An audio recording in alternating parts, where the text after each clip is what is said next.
ওই যে মাছ ধরেন না তো মাছ ধরতেছে আইসে মাছ ধরতে আইসে মাছ ধরতে 750 মুন আমরা তোর মাছ নিয়ে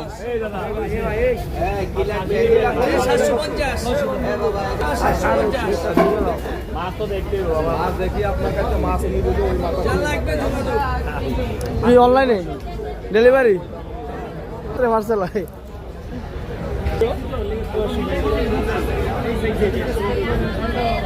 বুঝছি আপনারা কথা দিলে আমিও জানি ভিডিও আর টেকনিক আছে ভিডিও